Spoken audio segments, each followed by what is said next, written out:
Buckle up.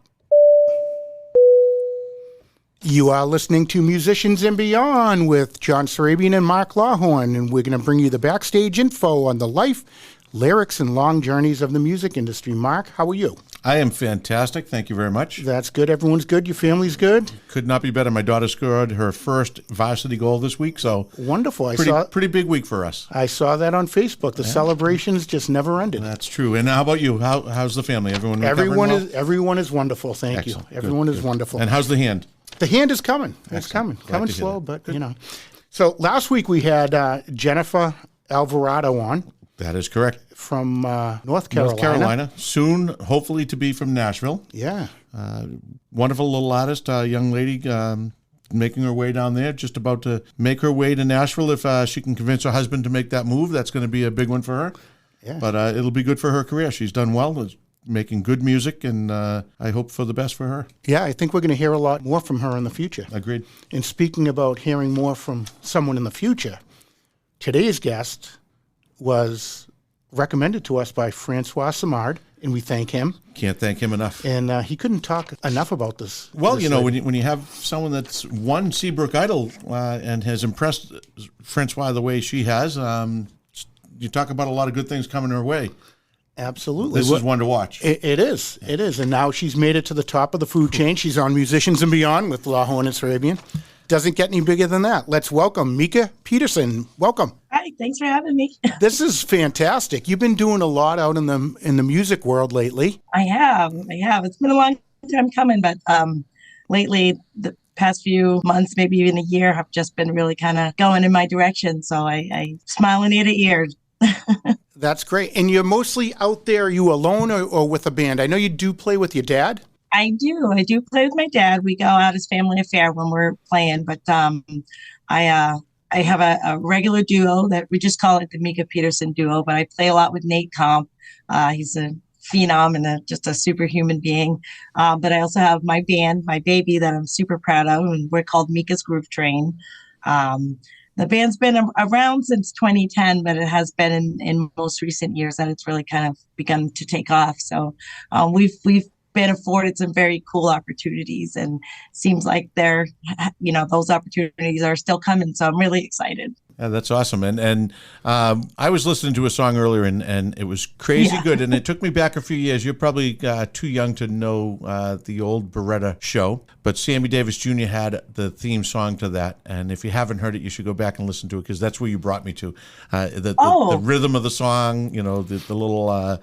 the beat to it, everything about it brought me back to that, and I thought about it right away. But take a look back. Sammy Davis Jr., I can't remember what his original song is. Keep Your Eye on the Sparrow. That's it. Okay. But that's cool. I will. And you would not know the Beretta reference at all. John might be too young for that as well. I know Beretta. My God. So, Mica, you're from Portsmouth, New Hampshire. Yep, I was born there. Yeah, and you're not new to the music industry. Your family has quite a history in music. Yeah, pretty long lineage. Yeah, your grandmother, Jean Jones, she was known as the Lady of Song. She was. That's really cool. So did the locals name her that, or was that her own proclaimed? Actually, the governor named her that when I was very young. She was pretty big in the jazz world, just like my Aunt Sharon is now. But she sounded very much like Billie Holiday. She embodied everything Billie, and you couldn't really tell the difference. She was amazing. I wish you could have met her. The Joneses were pretty prominent in their heyday, and she was right out there paving the way for me, basically. Yeah, and your great aunt Brown Sugar Jones is still out there ripping up the scene. She is. She's cool. A pistol, that one. I tell her I want to be her when I grow up. I can see why.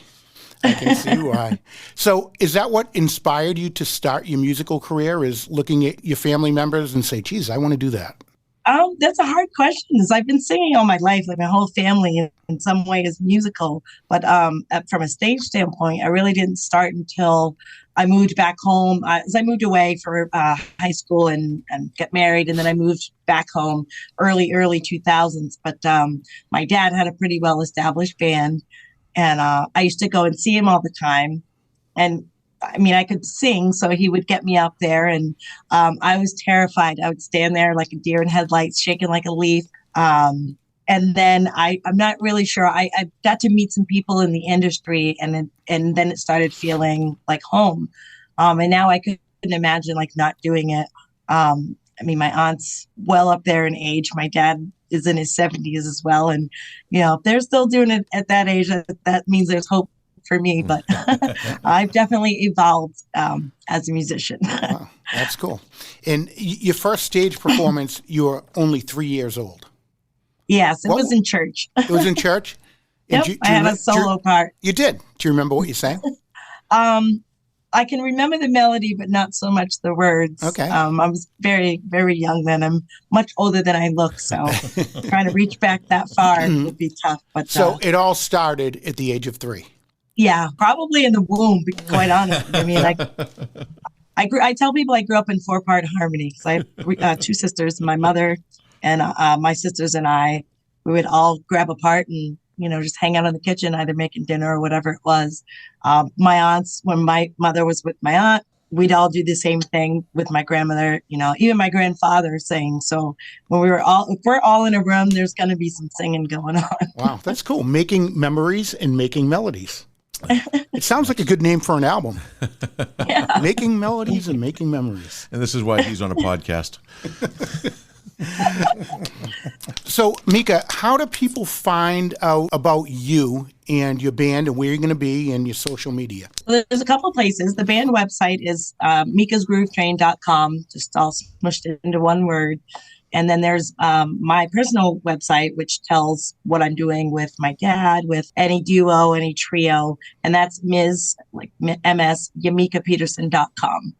And it's the same for Facebook, facebook.com/Ms. Yamica Peterson or /Mica's Groove Train. We're on Instagram, but my kids laugh because I haven't quite mastered how to use Insta yet. So I have to call them for advice and then I get crap for it. So don't we all? That sounds like a familiar story. That sounds like a familiar story to me. I get yelled at every time I post something. Thank God for the kids. Yeah.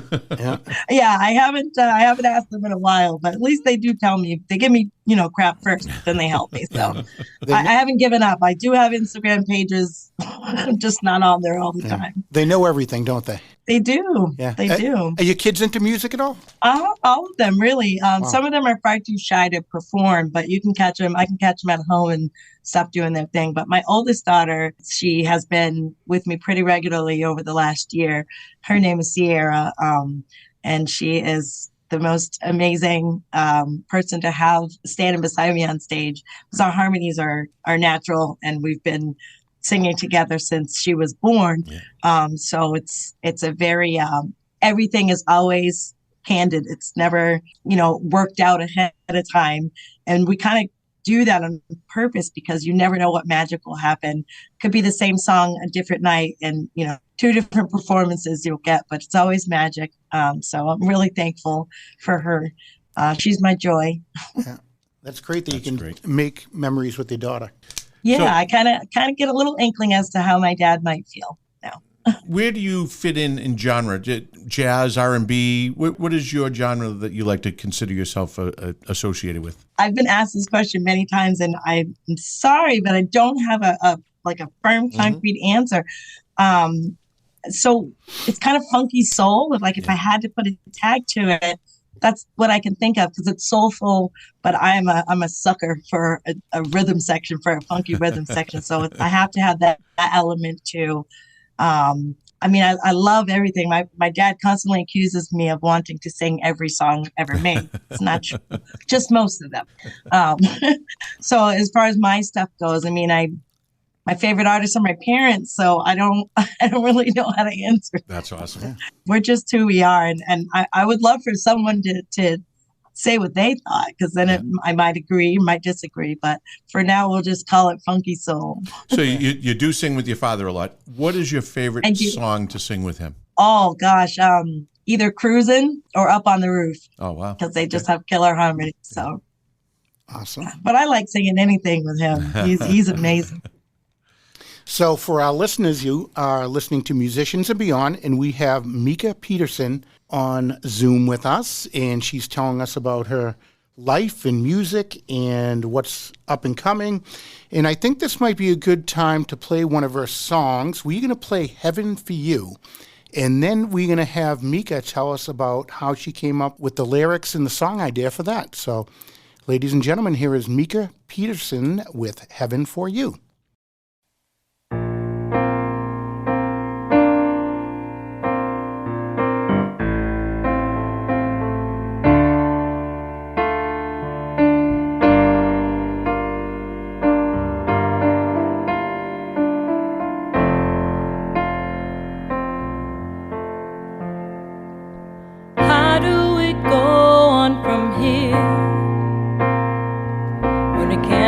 The tears and the pain is severe when the questions outnumber the answers, and we're all left to wonder what's happening here. Too soon a departure for you. Some of us can't figure out what to do, and in the meantime look to heaven for you.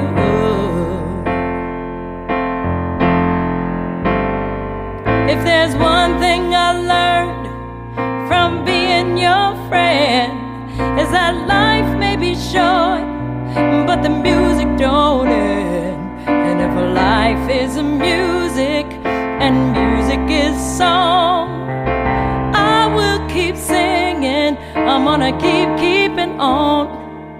In the meantime, I'll look to heaven for you.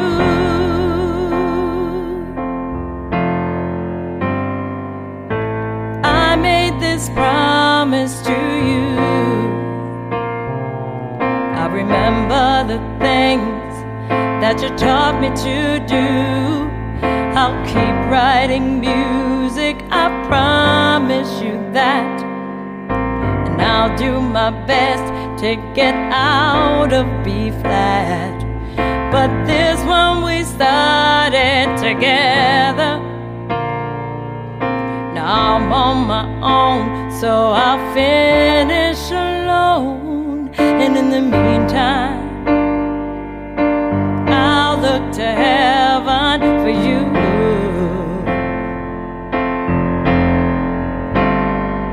If there's one thing I learned from being your friend, is that life may be short, but the music don't end. And if life is music and music is song, I will keep singing, I'll keep keeping on. And in the meantime, I'll look to heaven for you.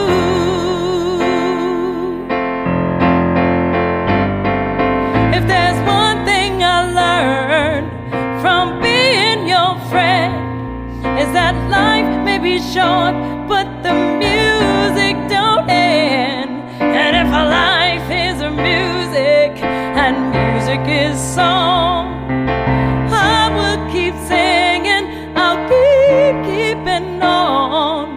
In the meantime, I'll look to heaven for you.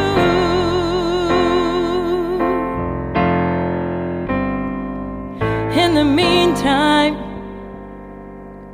I'll look to heaven for you.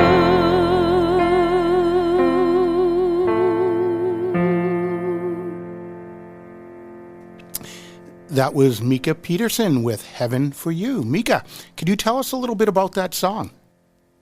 Sure. That song was written after my initial bass player in Mica's Groove Train. His name was Chad Owen. He passed away in 2013. But before he passed away, I had the opportunity to become extremely close with him. He was very much like a big brother. And he has a lot to do with where I am, who I am musically today. He was my biggest fan, my biggest supporter, my teacher, my mentor. He made it okay for me to not necessarily, because I'm not classically trained or even formally trained. I'm a street kid. I grew up music in my household. That's where my musical education came from.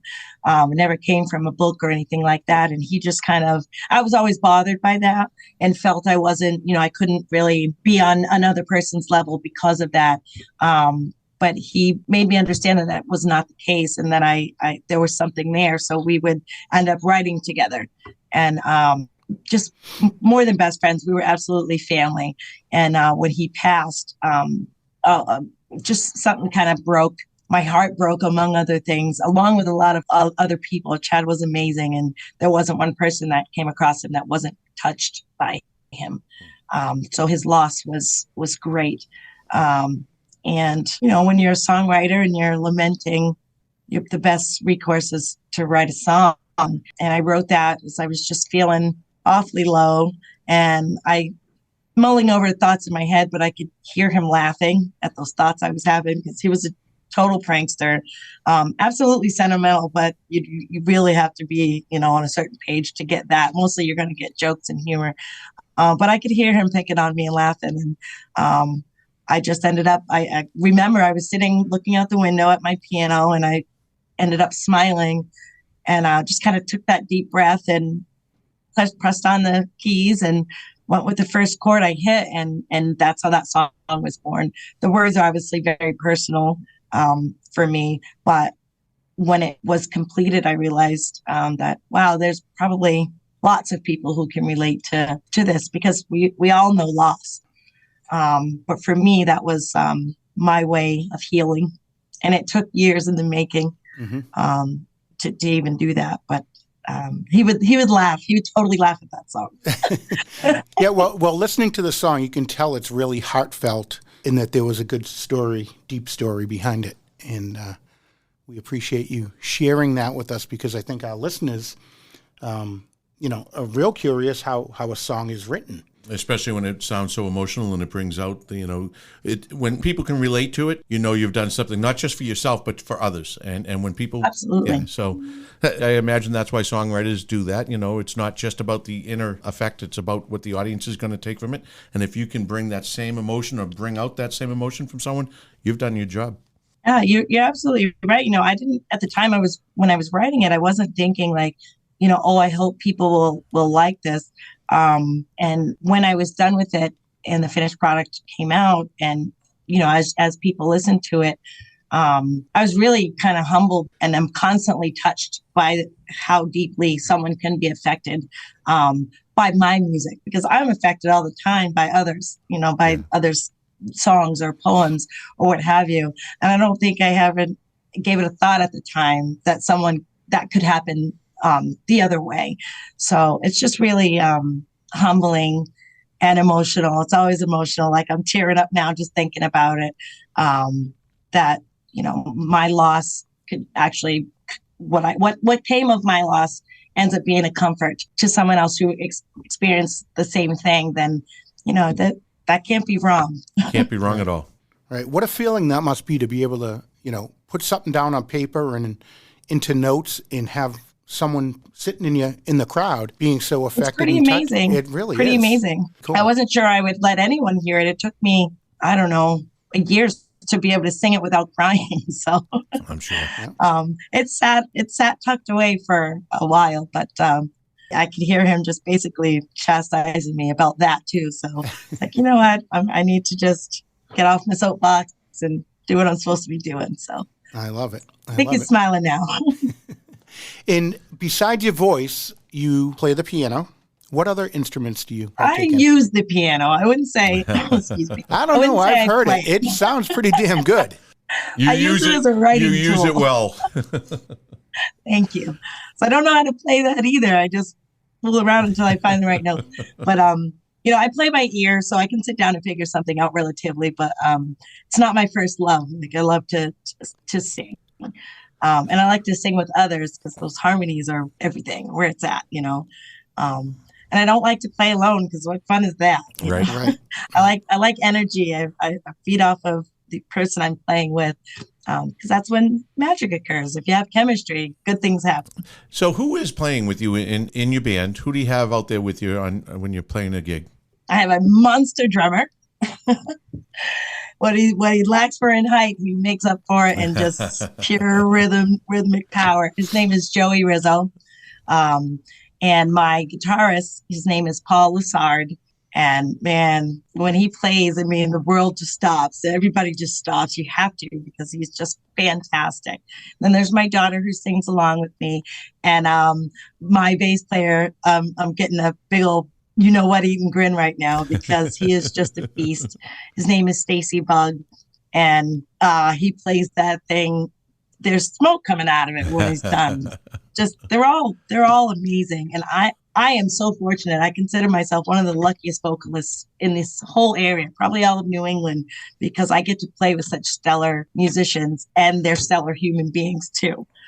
So I get a double dose of good fortune there with those cats. Excellent. Well, you said it. You get to play with those guys. Where are you playing right now? What do you have coming up for gigs? So this week is lean because I'm going on a cruise with my mama. So I don't have a lot going on. But this Saturday, Nate Comp, guitar virtuoso, will be playing at XO Bistro in Manchester from 6 to 9. And then when I get back, the band will be at the Strand in Dover on February 17th. Okay. So that'll be a good one. Nice space for dancing, great sound system. But anyone can always jump on the website to see where I'll be. I'm literally here, there, and everywhere. The band will be at the Marblehead Festival of Arts this summer, so I'm very excited about that. That's a big one. That'll be July 4th. Excellent. Not too far from us. And all kinds. Yeah. So it's going to be a good time. Very much looking forward to this whole year. Good. Where do you see yourself as a musician? Where do you see yourself in 5 years? I know where I'd like to be. I'm not sure where, because I'm a wife, I'm a mother, I'm a girl, I got all things going on all the time. But in 5 years, I would very much like to, hopefully have found a label by then and have had the opportunity, because nowadays, everything takes money. And I work a day gig, I work 40 hours a week, 45 plus hours a week as well as the music. So finding time tends to be hard. You've got to make time for the family as well as all the extracurricular stuff. But in 5 years, I would like to hopefully be signed and be playing. I'd like to see what Europe looks like. Yeah. It's a long road being an indie artist and out there independent, trying to fund everything yourselves and make everything happen. 5 years that you got to get that signature put on the dotted line and make that happen. Good for you. Yep. And you know what? If it doesn't, I can honestly say I am super content with my life and how things have gone. If I never make it there, I'll still be okay because I have gotten to have the most fun I've ever had on stage. So I can't complain. Well, listen, it's a mark out there to go after, right? It's a goal to go after. And it's if you a goal. Can get it, if you achieve it, great. And if you're happy without that, making that goal come true, then you're up on stage making music, singing with your daughter. Yeah, I think you've already got your dreams already. Yeah, I was going to say I've already won. I mean, that would just be a super bonus. Yeah. But yeah, I want to put that album out that's long overdue because I've got a bunch of tunes that are just sitting there collecting dust. But like I said, the tables have turned over this last year or two, and I think that goal, that dream, is really not that far off of a possibility. Great. Good. Now you also said that you have a bunch of songs sitting there. You write a lot of your own songs. What's your writing process like, and are you writing with somebody else? It's usually chaos. It's usually pure chaos. No, I'm kidding. I don't write with anybody right now. I used to write with Chad and my dad, but it's been a while. So now I guess my process is I'm a very emotional person. Like I wear my heart on my sleeve. Very easy to tell what mood I'm in. And I go by mood. So if I'm sitting there just messing around, practicing, and usually it's pretty consistent. I'll mess up, I'll make a mistake, but it sounds really pretty. So I'll run with it. And then whatever that chord that I've struck, if it's dark, then that's where my mind goes. If it's bright, that's where my mind goes. If it sparks a memory of one of my children, that's where my mind goes. So I just kind of go with whatever emotion that those first few notes have caused me to feel, and I build on that. The lyrics generally come and they are directly tied to that feeling. Like I have a song called Sunday Afternoon, and I was thinking about the living room being an absolute mess because all the kids were in there, and that's in the song. Yeah. So I just build on how those thoughts that are rolling around in the beginning. And I'm, a bit of a word nerd and a poet, so I can, kind of, that part's the easy part for me. It's the bridges and all the chords, and then trying to tell someone else what I mean. That's the hardest part. Right. So you basically do start with the music in all of your songs and then kind of go with it. Usually. So it could be anything from a bass line to a drum pattern. My ears will, ping, and whatever emotion I get from that, there's either a song there or there isn't, or there's a beginning, or making of something. I've got a lot of unfinished things too, just because, I have to go wherever the inspiration is. And if I'm not feeling it, then I set it aside, because you can't force it. Right. I can't force it anyway. And what other notable artists have molded you into the musician that you are? I have a huge soft spot for India Ari and Erykah Badu. They are two of my favorite women musicians just ever. And like I said, my parents, I draw a lot from my mother and my father. They're really responsible for the molding. And my dad is responsible for everything I am, like from then till now, because he taught me, how to do this. This isn't always an easy business. And there are definitely pros and cons to everything, but he taught me how to get over the cons, or how to work through the cons or around them. And that to me is way more valuable than anybody telling me what to do with the positive stuff, because anybody can figure that out. It's what you do when it's not really favorable situations. But he gave me that tool to keep my head held high, not be run over, those types of things. And those are invaluable to me. So I got to give the old man the credit for that. No, that's great. One of the questions sometimes John or I, and I'll ask, a guest, what are the lessons that you've learned that you could pass on to another aspiring artist? And I think that right there, your dad's advice to you, sounds like something you'd pass on to somebody else, and it served you well. And the biggest thing he taught me was to work for it. When I started, I wasn't brought on as a full member. I got paid background singer salary, and it was the bass player that said, if you don't hire her on full time, I'm going to go start a band with her, which we did anyway. But I was a running joke. But yeah, I didn't just get it handed to me. I had to work for it, and I had to I don't know if prove myself is the right word, but for lack of a better one right now, like he made me know that just because my last name is what it is, or my aunt is who she is, or my grandmother is who she was, I still have to work for it. So that would definitely be my advice for anyone budding or up and coming, is pound the pavement. I spent many years pounding pavements, knocking on doors. I did get to do a little name dropping just because I had that opportunity. But it didn't always work. And I was baffled by that in the beginning. But those words from my dad just kind of came back, like, you have to work for it.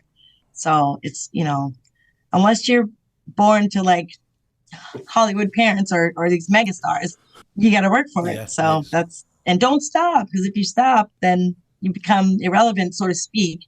You have to stay relevant. You have to stay in people's minds in the forefronts, and you have to figure out which ways are best for you to do that. But that's so important. Don't let your candle flame go out. You have to keep it. Yeah. When was the last time you were in the studio? I just got to do a background set for TJ Wheeler, so it was just maybe a month or two ago. And then before that, I was with Dave Gerard from Truffle. But the last time I was in the studio for myself has been, I don't even want to tell you, it's been way too long. But well, cash moves everything. So once you get that part settled, time to get back in the studio, right? Yeah, for sure. Yeah. So, and I'll get there. I feel like if there's something I'm meant to do, I will do it. It will happen. I'm a very, very firm believer in if it's meant to be, it will be. So.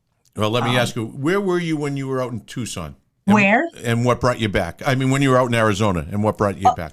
So I was in the Tucson area. Yeah. My mom was there. She still is. And she had had a medical situation that she needed help. So I packed up the kids, packed up the kids in a 5x8 trailer. My husband and I, we threw all our stuff that we could fit in there in a minivan, drove 4 days to Tucson. And then we eventually found a house and lived there for about 2 years. And while I was there, I made some really awesome friends that welcomed me into their musical community. So I still got to do what I loved, and with different people, which was even more exciting because it was a fresh take on things, a new experience. I even was forced to sing Billie Jean, which I didn't think would ever happen in my life, but I did it. It's what I was going to add, really where I wanted to go with the question was, what was the difference out there from a music scene as compared to out here? What was what did you have to get used to that was so different? I think the biggest thing that sticks out in my mind is, I'm from New England, where we're either shore towns, but very community based. Out there, it's massive. I mean, I don't know if you've been to Tucson, but geographically, it's humongous. So it can be kind of cliquish. Yeah. And if you're not in with the clique or you don't know, it's kind of hard. It's a hard scene to break into. But I have to say or back that up by saying that didn't end up that way for me, because from the onset of a band that we went to go see, my husband, I went to get a drink or something, and by the time I got back, my husband was talking to the bass player, who was the lead singer also, and they were calling me up to go sing. And then the rest is history. We were best friends after that, and henceforth. But I did notice before I met them, I think people were worried because jobs were hard to come by in this industry. Work can be hard to come by. So you have to hold on to it because it's precious to you. So that was took some getting used to. Because out here, if somebody calls me up and says, "Hey, how can I get into this place?" I'll be like, "Call that guy." Yeah. It's not like that in other places, and I learned that, and that's okay. It is what it is. You still have to work for it no matter where you are. Yeah, and so I did spend some time in Davis-Monthan on the Air Force Base out there, so I love the area. Yeah. I went to the airplane graveyard out there. Yeah, it's pretty cool. Pretty wild, isn't it? Yeah. Unless you see... My kid brother's a pilot, so... Oh, no kidding. Oh. Yep. Well, then he must enjoy that type of an environment, because unless you actually walk that and see the size of the graveyard, people can't even understand. Yeah. You can't fathom it. You have to see it, and it's. I was awestruck. Yeah, I mean, same. It's pretty cool. And so, did you miss the seasonal change of home while you were out there? Oh, so much. I mean, after the first 6 months, it was amazing. Yeah. No snow. You didn't even have to think about shoveling. No, chains on your tires. None of that. But after about 6 months, we realized seafarers don't belong in the desert. I'm with you. And you start missing things like grass and trees and cats. You don't even see cats because the coyotes eat them. Yeah. Oh, God. So there's no stray cats. And then, it was bizarre to me to see a whole track team running drills in 110 degrees. I'm like, this is child abuse. But it's not, because they're all used to that.